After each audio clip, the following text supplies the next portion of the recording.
এইখানে তোর বাড়ির কবর, 30 বছর ভিজায় রেখেছি দুই নয়নের জলে, এতটুকু তারে এনেছিল ঘরে সোনার মতন মুখ, পুতুলের বিয়ে ভেঙে গেল বলে কেঁদে ভাসায় তবু। এখানে ওখানে ঘুরিয়া ফিরিতে ভেবে হইতাম সারা, সারা বাড়ি ভরি এত সোনা মোট ছড়াইয়া গেল কারা।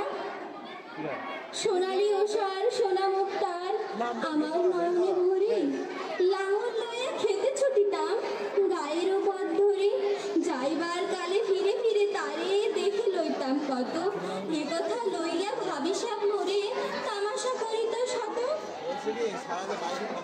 এমনই করিয়া জানি না কখন জীবনের সাথে মিশে ছোটখাটো তার হাসি ব্যথা মাঝে হারা হয়ে গেল দিশে। বাপের বাড়িতে যাইবার কালে কহিত ধরিয়া পা,